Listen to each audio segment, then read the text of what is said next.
grazie allora alla sindaca che ci ospita e entriamo subito nel merito. Allora, la mattinata avete visto dal programma si dividerà in due parti in sostanza. Questa prima di presentazione del progetto di legge con i contenuti che poi il collega Graziano Azzadin vi esporrà, dopodiché apriremo un breve interlocuzione con voi su alcune questioni che volete porre, critiche, suggerimenti, proposte in maniera puntuale possibilmente, e la seconda parte che avrà appunto la presenza di alcuni importanti redattori su una tavola rotonda che entrerà ancora di più nel merito di questa proposta di legge e dell'argomento in generale. Vi saluto e vi ringrazio per la loro presenza: Cesare Lasen, geobotanico del Comitato Scientifico della Fondazione Dolomiti UNESCO, che è qui con noi, Salvatore Sanna, vicepresidente nazionale di Federparchi, Stefano Masini, responsabile nazionale area ambiente e territorio della Coldiretti, Antonio Nicoletti, responsabile nazionale delle aree protette e biodiversità di Lega Ambiente. Coordinerà la tavola rotonda il responsabile del servizio parchi e risorse forestali dell'Emilia Romagna, Enzo Barbonesi, che anche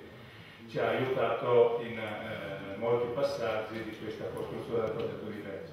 Allora, come dicevamo, sono passati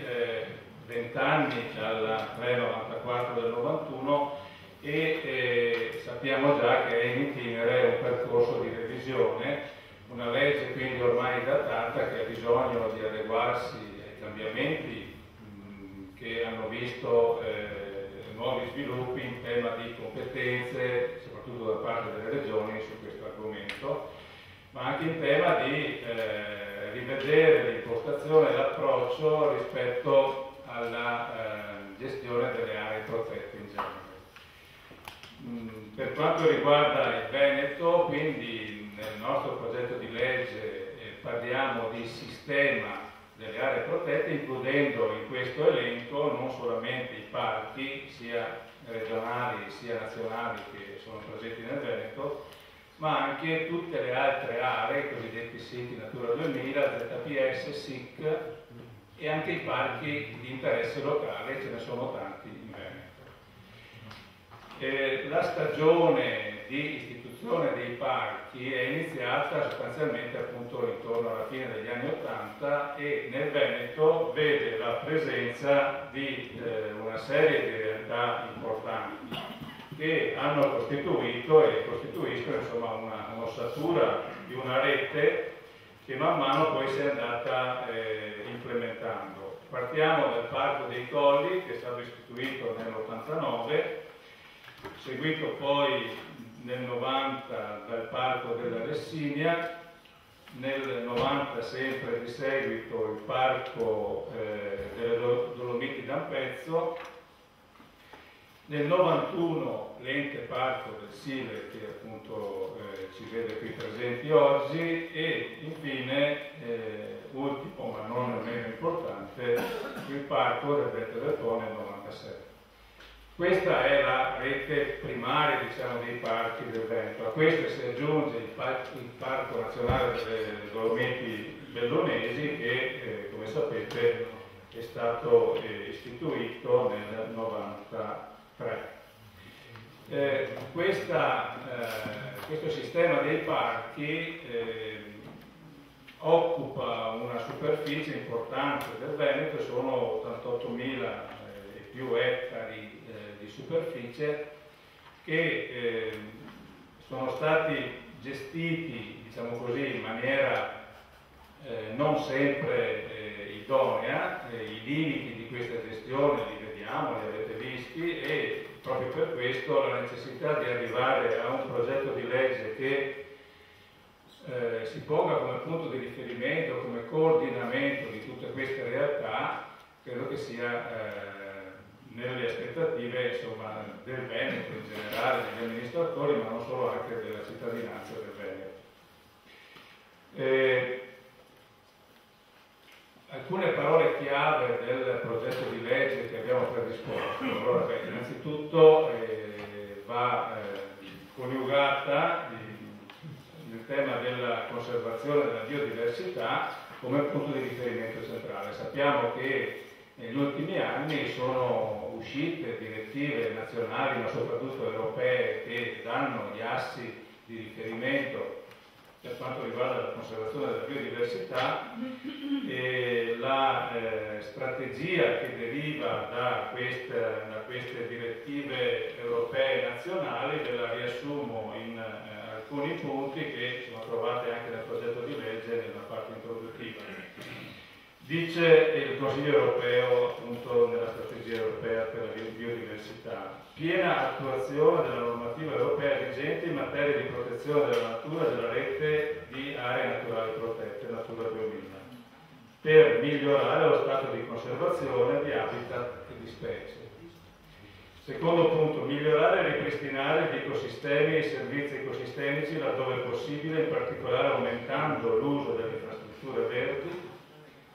Terzo, garantire la sostenibilità delle attività agricole e forestali, e sappiamo che questo è un punto cruciale, critico, che magari dopo possiamo anche riprendere nella discussione.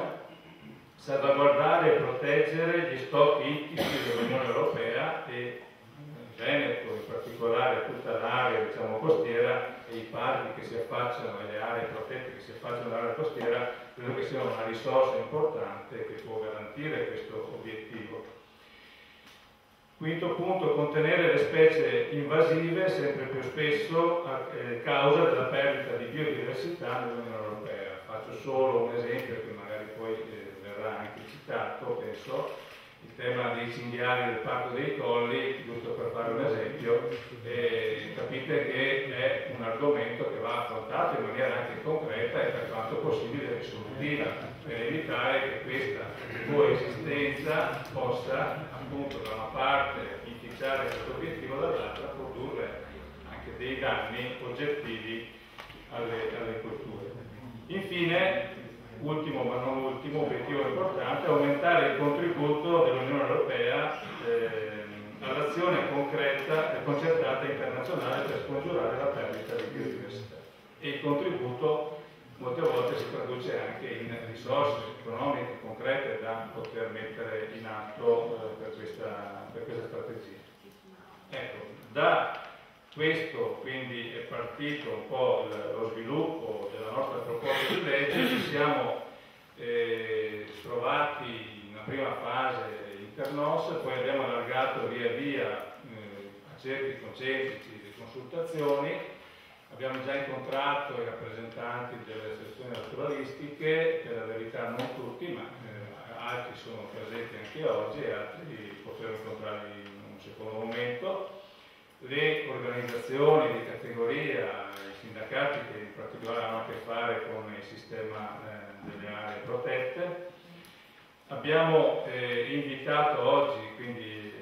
ci fa piacere che siano presenti anche i soggetti che si occupano comunque di territorio e di ambiente, tipo i consorzi di bonifica, le organizzazioni agricole e tutti quelli che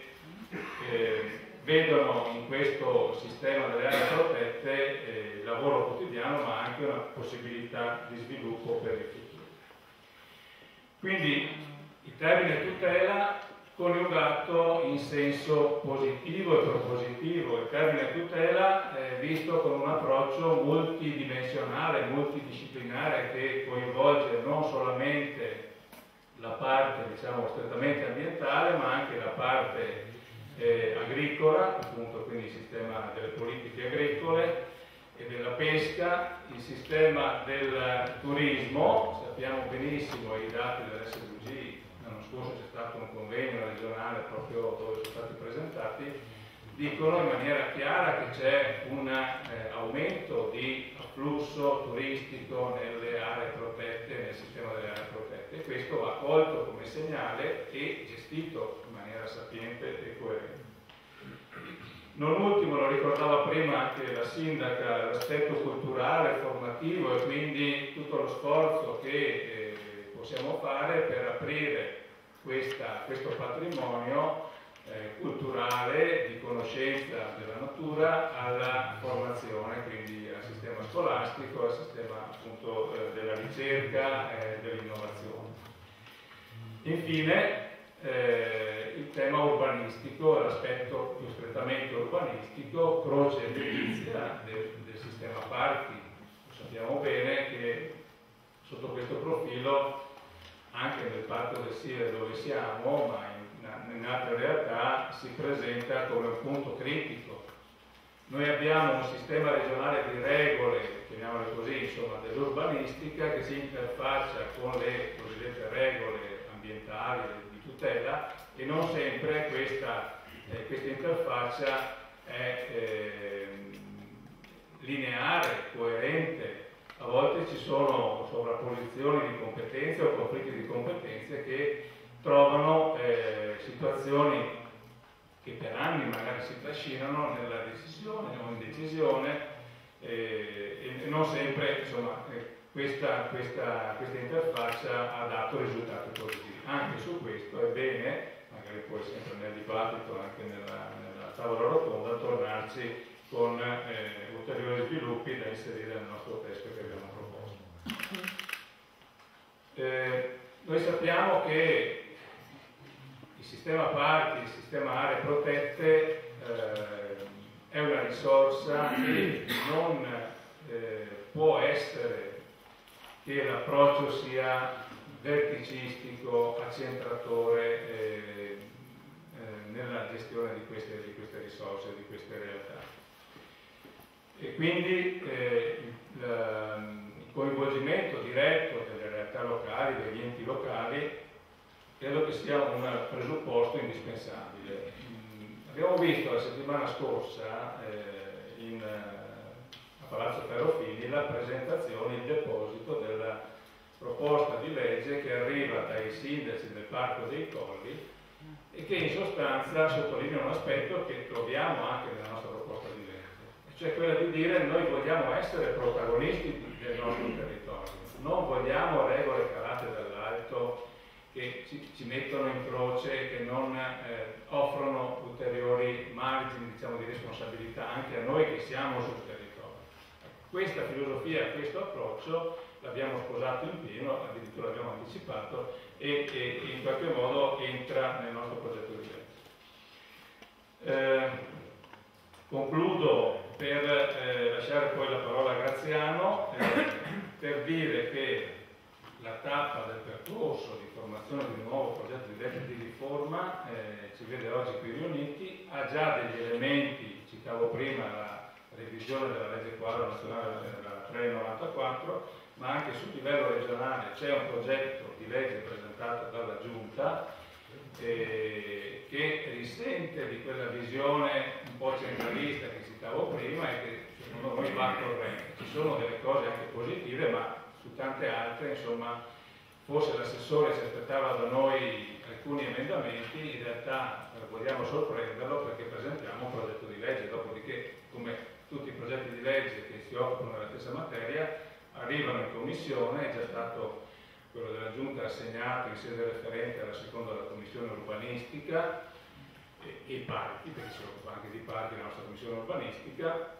ma è poi prevista la consultazione delle due commissioni ambiente e agricoltura. Oltre a quello della Giunta, citavo prima la proposta dei sindaci del Parco dei Colli,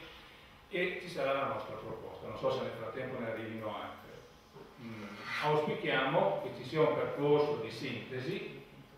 una sintesi, diciamo, non al ribasso ma al rialzo nella qualità di questa materia.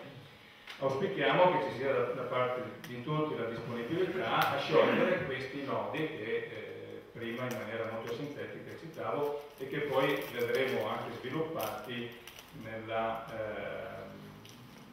dibattito che apriremo e nella tavola rotonda che è prevista appunto nella seconda parte della mattinata.